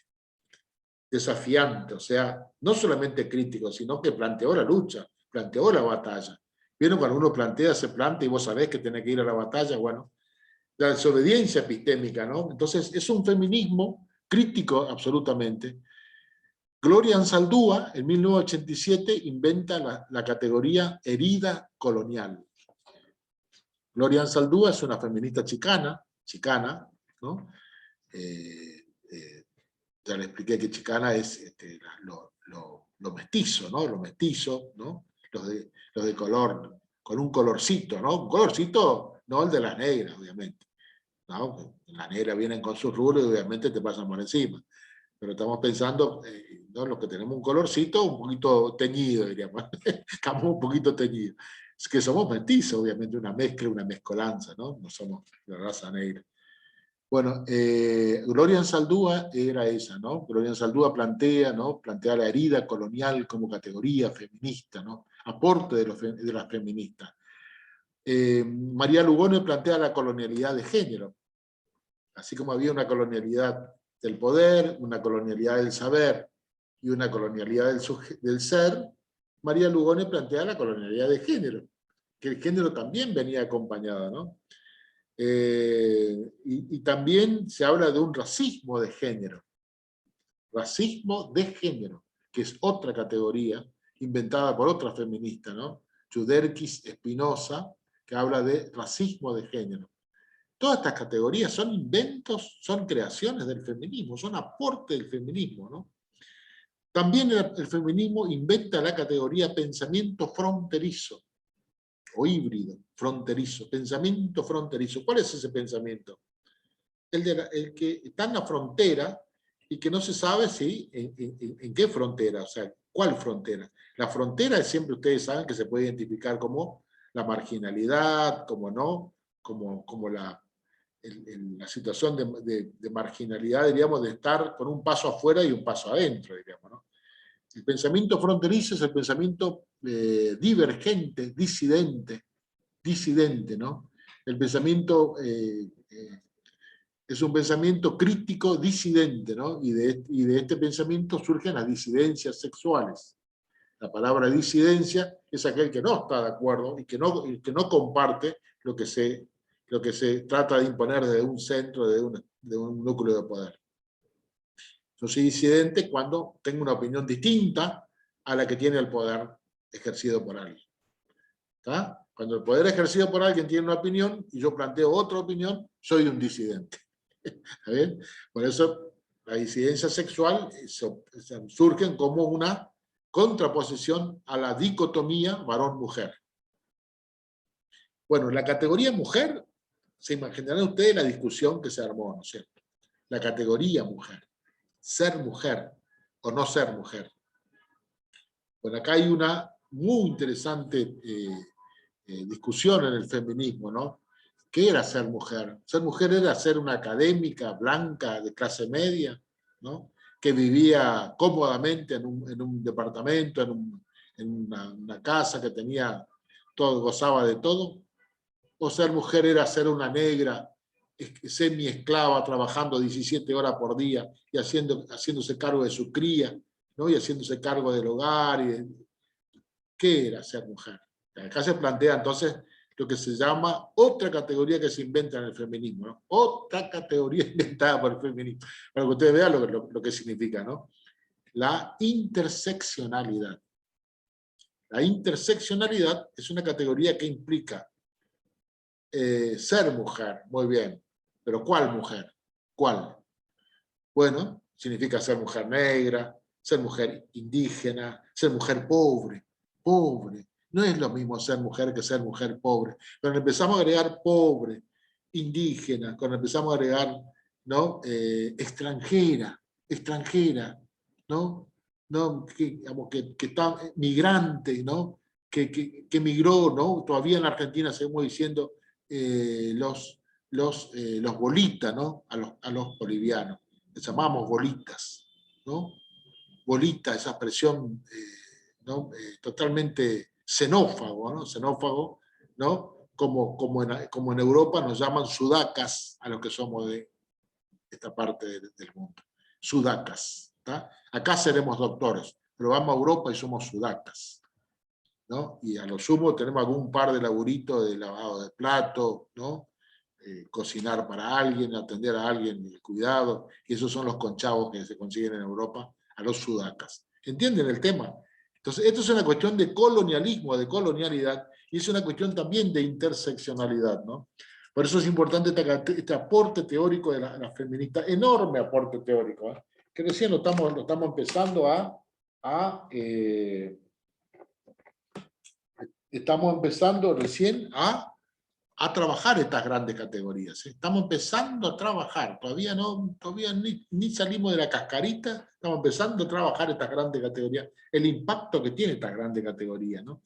Un pensamiento interseccional es aquel pensamiento que tiene en cuenta la situación. Ayer decíamos el pensamiento situado. Es un pensamiento profundamente situado. ¿Situado qué significa? Estar en situación de, ¿no? En situación de trabajador, en situación de jefa de hogar, digamos, ¿no? Monoparental, hacerme cargo de mis crías, hacerme cargo de mi familia monoparental, digamos, ¿no? Como se denomina ahora, ¿no? Cuando, ¿no? Digamos, tener que hacerme cargo ¿no?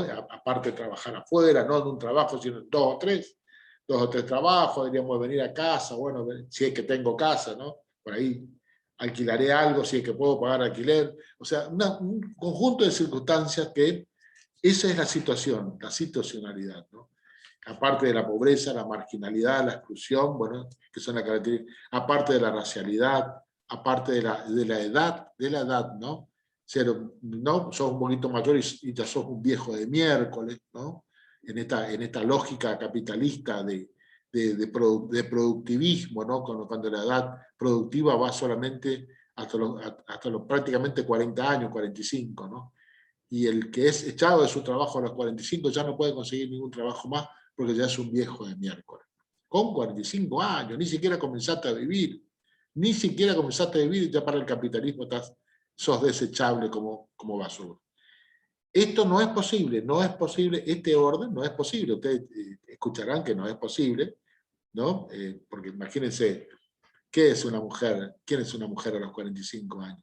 Una piba, 45. Estamos comenzando recién a abrir los ojitos, ¿no? Antes, bueno, hace una década, ¿no? Cuando vos con tus 15 años tenías que sí o sí conseguirte un marido, ¿no? Y a los 18 no tenía marido y no tenía hijos, ya era una fracasada. No, hoy a los 18 estamos pensando en un proyecto, estamos pensando en qué estudiar, en qué dedicarme. Sigo a los 30, a los 35, a los 40, ¿tá? Tengo todo el derecho del mundo, ¿no? Y si tengo que cambiar de pareja, tengo todo el derecho del mundo a reconstituir con una nueva pareja, conformar, ¿no? Otros mundos posibles en mi vida. ¿Y con cuántos años? Con los años que sean, con 60, con 70, con 80, con 95 si quieren también. Tengo todo el derecho del mundo. Bueno, este pensamiento se lo debemos a la feminista. Este pensamiento que estoy diciendo se lo debemos a la feminista. A esa gran posibilidad, ¿no? De rescatar a los sujetos en situación. Bueno, y los feminismos comunitarios que son, digamos, en este momento el feminismo más radicalizado de todos, el más radicalizado, si ustedes quieren un feminismo radicalizado, realmente revolucionario, el feminismo comunitario.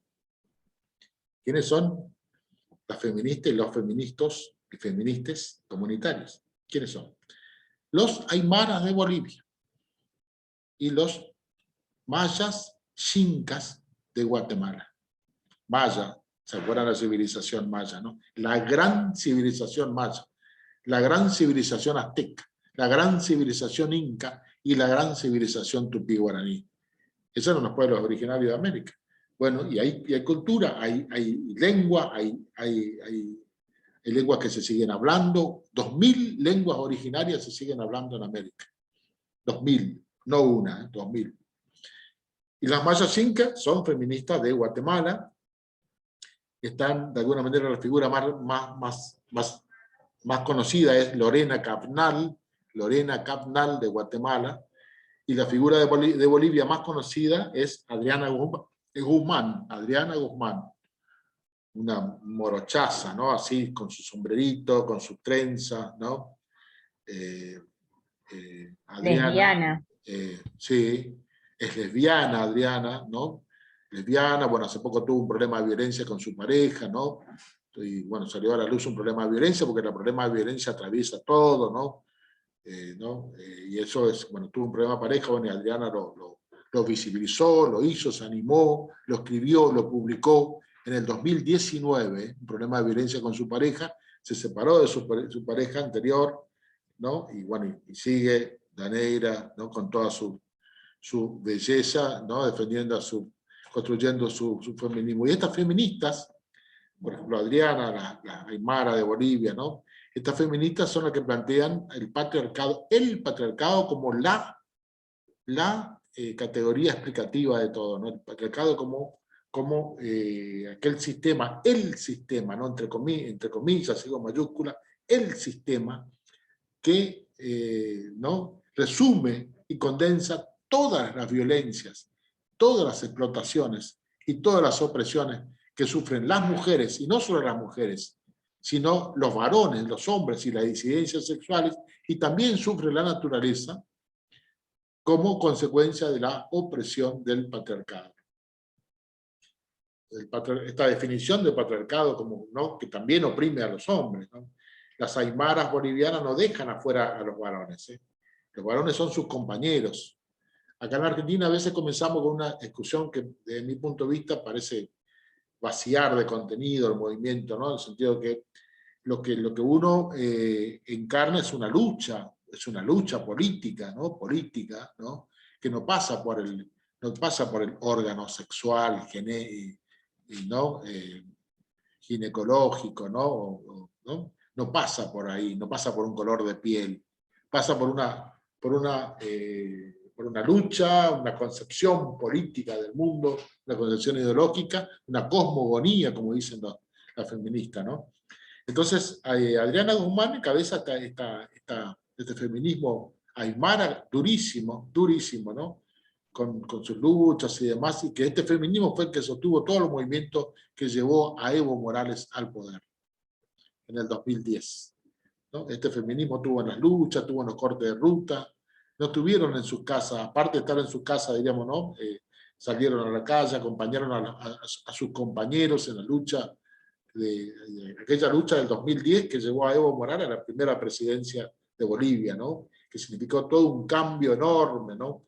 Y que hoy también volvieron a las calles, ¿no? Para defender y restituir de vuelta el orden democrático. Hoy la democracia en Bolivia se la debemos a las feministas bolivianas, ¿no? Incluso el propio Evo Morales tiene que reconstituirse, porque Evo Morales no es feminista. Le falta mucho a Evo, ¿no? Tiene que aprender, esto hay que aprender. Entonces Evo también está en un proceso de reconstitución. ¿Qué hay que hacer como sujeto? Reconstituirse, reconstitución. Se llama reconfiguración de la subjetividad. Y eso es un proceso. Hay que ponerse a leer, hay que ponerse... Y ahí uno se da cuenta que uno tiene que sumar, ponerse al lado. No arriba ni encima, no, al lado. ¿Tá? Y eso implica esta lucha, ¿no?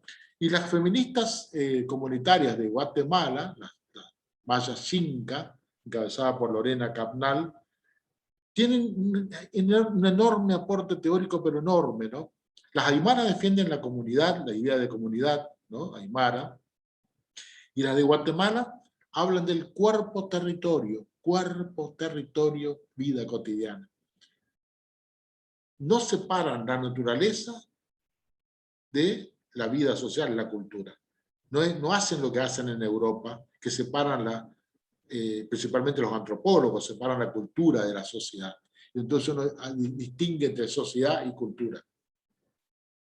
Esto es europeo, esa dicotomía es europea, pensamiento europeo. Acá en nuestra América no hay separación, ¿no? entre la naturaleza y la vida social, y esto está dado por el cuerpo. Entonces, estas feministas guatemaltecas recuperan la idea de sentir el cuerpo. Sentir. El cuerpo habla, uno tiene que sentirlo. Sentir, ¿no? Y a partir de ahí construir una reflexión, un pensamiento, y a partir de ahí construir una posibilidad de emancipación. Y hablan de una categoría enorme como es la cosmogonía de la sospecha. Una categoría enorme. Se llama así, cosmogonía de la sospecha. De la sospecha. Sospechar significa de alguna manera desconfiar, ¿no? Poner en cuestión, ¿no? Y estas feministas, principalmente las Aymara de Bolivia, hablan de un patriarcado ancestral y de un patriarcado colonial que se inserta uno en el otro. ¿Está? Antes de la llegada de los colonizadores, ya existía un patriarcado en estas comunidades, dicen las propias feministas Aymara. Este patriarcado era ancestral. ¿Está? Entonces, los hombres siempre aparecían dominando y las mujeres obedeciendo. Y esto ellas no están de acuerdo absolutamente con esta cosmogonía. Y por eso hablan de la cosmogonía de la sospecha, la guatemalteca. Entonces, en Bolivia, las Aymara inventan otra categoría, una nueva categoría, que ya tenemos como 20, ¿no? De la que dije. Una categoría que se llama entronque patriarcal. Entronque patriarcal. ¿Qué significa entronque? Bueno, entronque es el injerto que se hace en las plantas, ¿no? Cuando uno, ¿no?, inserta la planta, quiere una rosa de otro color, uno lo puede insertar, ¿no? Injertar, como se dice, de alguna manera lo construye, ¿no? También hay la inserción en las comunidades, hay la inserción institucional, todo lo que sea inserción, ¿no? Meterse uno en otro, involucrarse, imbricarse también, se dice, imbricarse, ¿no? Involucrarse, implicarse mutuamente. Esto es lo que hacen las feministas aymara con esta expresión entronque cultural, entronque patriarcal, perdón, que es un patriarcado ancestral que ya tenía milenario de las comunidades originarias, diríamos, que ya tenían un patriarcado, que después es reforzado por el patriarcado que vino de Europa, de los colonizadores, un nuevo patriarcado. Y también trajeron los colonizadores europeos todas las miserables enfermedades venéreas y todo lo que sean enfermedades totalmente desconocidas en los pueblos originarios, ¿no? Y la medicina europea y el negocio de la medicina, el negocio del sexo, todo negocio, ¿no? Y esto es... Bueno, esta es la gran crítica feminista, ¿no? La gran crítica feminista, el gran aporte del feminismo. Hay un feminismo negro, latinoamericano, indoamericano, feminismo negro. Hay un feminismo indígena, fuerte, muy fuerte también, un feminismo indígena. Hay un ecofeminismo también fuerte, que defiende la naturaleza, los recursos naturales. Bueno, hay un feminismo negro que está muy fuerte en Brasil, muy fuerte, pero muy fuerte, ¿eh? En esa enorme población negra que tiene Brasil. No solamente Brasil, también está en Colombia, ¿no? En Colombia, también está en Ecuador, ¿no? Bueno, y también está en Centroamérica, ¿no? En Centroamérica, ¿no? Cuba, Puerto Rico, Jamaica, ¿no? República Dominicana, Haití, todos negros, ¿no? Vivimos muchos haitianos y haitianas que han venido a la Argentina, ¿no? Con un sujeto hermoso, espigado, ¿no? 1,80 m, 2 metros, ¿no? Bueno, ¿no? Danzan como los dioses, ¿no? Tienen una capacidad, bueno, y que se pusieron a vender cosas para sobrevivir, bueno, uno ve todo eso, ¿no? Y uno ve nuestra América profunda, como decía Kusch, Rodolfo Kusch, la América profunda, uno ve la América profunda ahí, ¿no? Al menos lo que venimos de ciencias sociales, ¿no? Y lo vimos también acá en Mar del Plata, lo vimos en el verano, ¿no? No este año, sino el año pasado. Este año también lo vimos, ¿no? Este año también lo vimos, ¿no? Vendiendo cosas en las playas y demás a los haitianos, ¿no? Con su piel negra, diríamos, ¿no? Bueno, espigados, no todos espigados, altísimos, ¿no? Una habilidad enorme, había que patearse 10 horas por la playa caminando en fin. Bueno, ese es el feminismo, y por eso le digo que es una riqueza teórica enorme el feminismo, ¿no? Enorme, que obviamente no es para un seminario solamente, sino para muchos seminarios.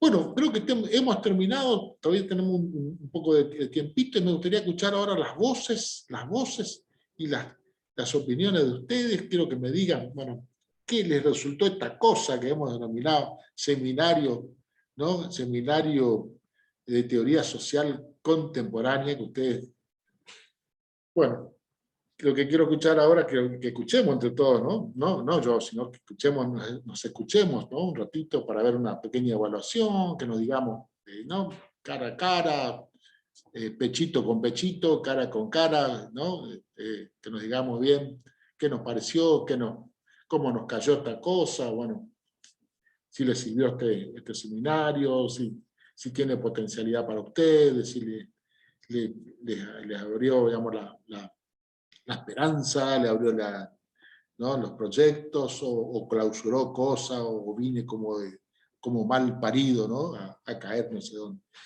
Bueno, escuchémonos.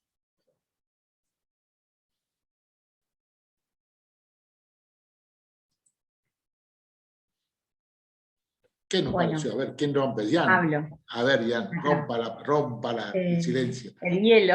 Sí. Bueno, en mi experiencia, básicamente agradecerte, Juan, porque en mi formación no había tenido un espacio de teoría social específica, de pensar la teoría social, y me pareció muy interesante cómo lo estructuraste al curso, porque me acuerdo que la primera clase no entendía nada, estaba re perdida, pero re perdida. Yo decía, ay, todo esto tengo que leer, yo nunca los leí, o sea, sí los leí, pero no en estos términos tan como integrales, ¿no? Que uno lee, bueno, a Comte, lo ve después separado el funcionalismo, y todo en una misma clase, me fue un montón. Pero ahí entendí que esa primera clase sirve o sirvió de sustento para pensar las otras clases que vinieron después. Y cómo esos otros pensadores que vos nos presentaste y la decisión de esos pensadores que quisiste mostrarnos cuestionaban a esa primera clase, a esos grandes pensadores del positivismo.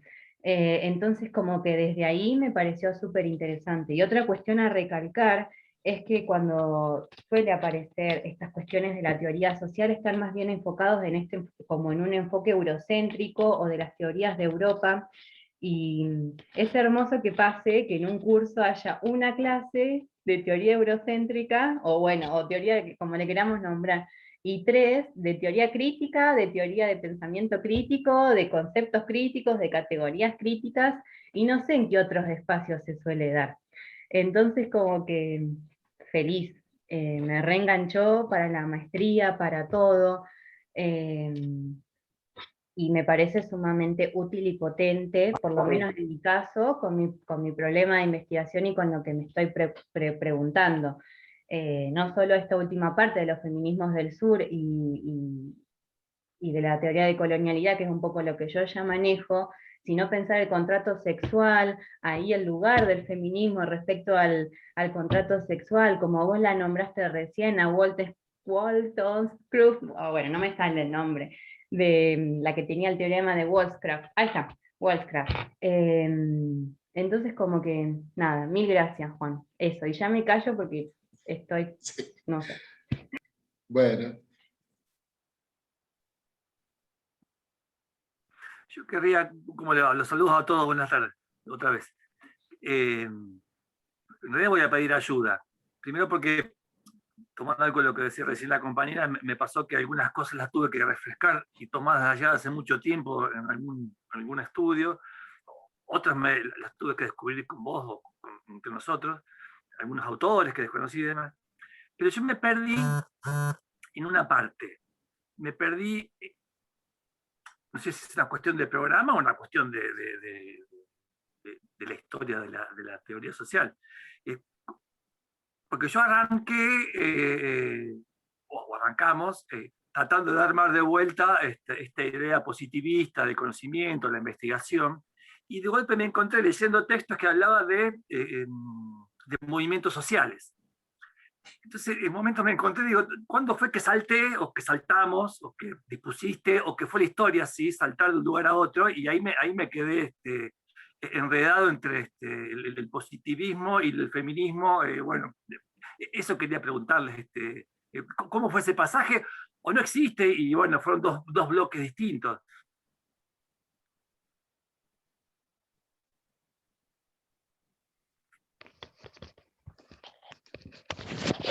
Perdón, a mí, un poco en respuesta a por ahí lo que preguntaba Gustavo, a mí me parece que, digamos, el desarrollo de las diferentes clases, el objetivo era poder ir desarrollando las diferentes teorías que fueron sucediéndose, y al mismo tiempo, como por ahí Juan va y hace un análisis y engancha y te explica, ponele, esta teoría se diferencia de esta otra y de esta otra, por ahí de repente en algún momento en el discurrir de las clases tal vez te encontrás con que, uy, pero si estábamos hablando de esto, ¿cómo pasamos a esto? Que en mi visión personal, yo destaco esto, digamos, su gran maestría, si se le puede decir, de Juan en esto, ¿no? En cómo dar una clase, porque vos fíjate que nosotros fuimos por todo un gran campo de teorías sociales, que ha sido dinámico, que por lo general cuando lo ves en la facultad, perdonando el término poco académico, es medio un embole, pero al hacerlo de una manera coloquial y tipo cuento, vos vas pudiendo hacer como pequeños anclajes que te permiten decir y conectar, esto va con esto, o es una evolución, entre comillas, de esto otro. Entonces, en mi experiencia personal, igual yo le decía hoy a Juan temprano que como que estoy amigándome con los textos y entrando a leer,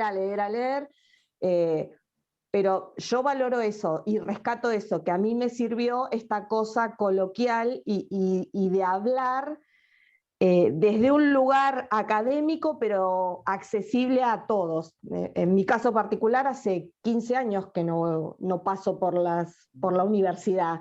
Entonces, por ahí tener ese nivel, pero accesible a todos nosotros, digamos, que cada uno tiene un bagaje distinto en cuanto a lo teórico, a los estudios previos y demás. Entonces, bueno, poder hacer de esto algo llevadero, interesante, que uno tenga ganas de seguir escuchando, yo como docente destaco eso personalmente. Y no sé si por ahí te pude dar una mano con lo que vos preguntabas.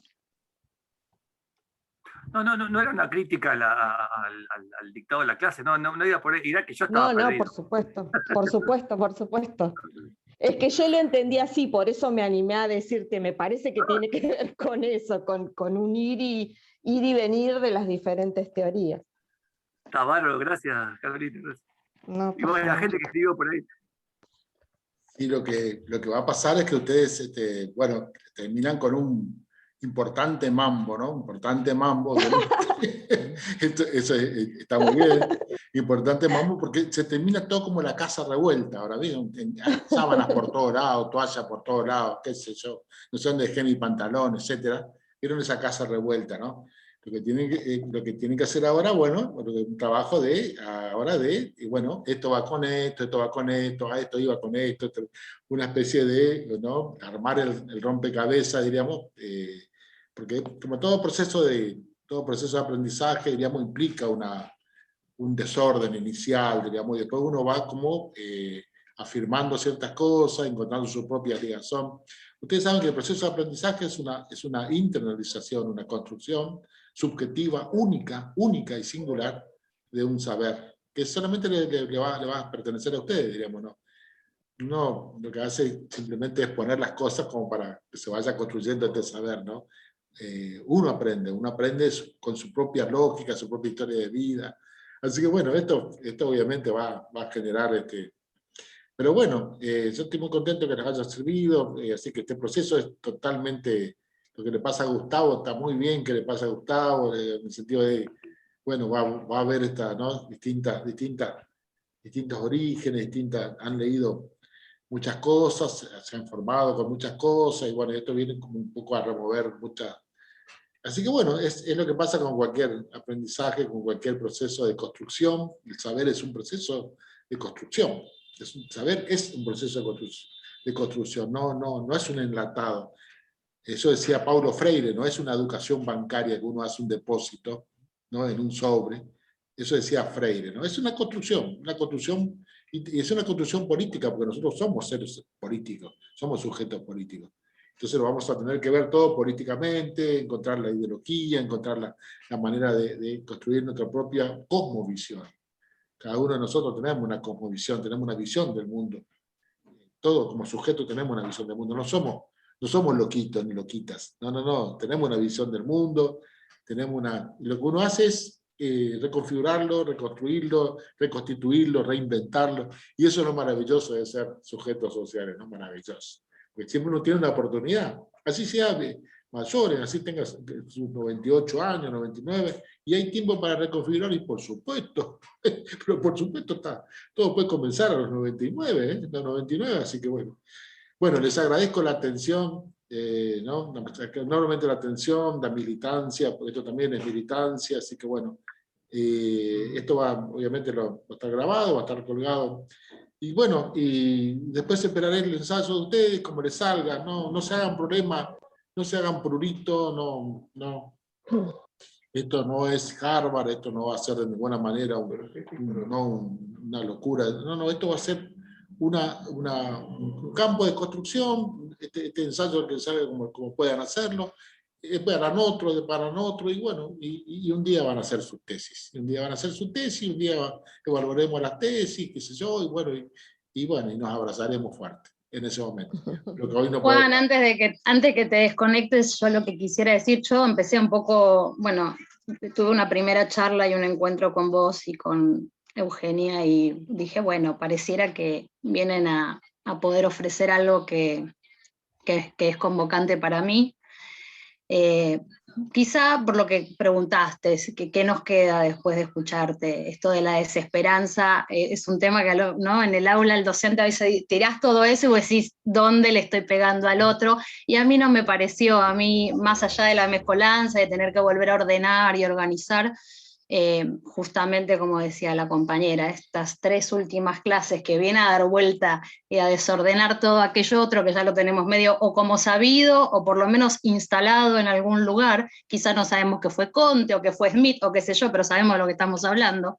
Ese sentido común, estos 3 últimos encuentros vino a desordenarlo todo y a poner, en mi modo de ver, sí, una semilla de esperanza para decir, bueno, habrá que empezar a revolver los textos y a buscar otros autores y a encontrar aquellas palabras que cobren sentido en nosotros. En mi caso particular, que no vengo del campo de las ciencias sociales, yo estudié arte, bueno, sí, terminé de estudiar la carrera de formación ahora unos 10 años, y sí, me quedé en Cuyo y demás. Entonces Dussel, Quijano, todo esto que viene, vos lo trajiste, pero con un envión, y por lo menos, bueno, salir a buscarlo. Sé a quién tengo que salir a buscar, sé a quién me va a representar y quién va a poder, ¿no? Mariátegui, desde lo de antes, a estos nuevos, así que agradecidísima, recontenta con lo que estamos haciendo. Bueno, gracias Silvana. Bueno, nos estamos despidiendo entonces, con un beso electrónico, beso igual, no sé cómo se llama, beso, ¿no? A la distancia, abrazo, pero bueno, ya nos vamos a volver a encontrar, ya en otra instancia posiblemente, seguirá otro seminario después, otros grandes compañeros que vendrán, y bueno, y dentro de 2 semanas comenzamos con Juan Ignacio Lozano, que va a hablar del Estado y la política pública. Ya nos metemos en el Estado, el programa del Estado, que vieron que yo ni nombré para no molestarlo a Juan, que va a venir con todo, el compañero que va a venir, el Estado, qué sé yo, ese monstruo. Bueno, ahí vamos a empezar a discutir de otra manera, y finalmente ustedes, bueno, un día vamos a tenerlos como magíster en políticas sociales, con absoluto orgullo, ese día escorcharemos lo que sea y romperemos lo que sea, que va a ser. Bueno, les agradezco. Chau, chau, chau, chau. Chao. Chao, Juan. Chao, placer. muchas gracias. Hasta luego.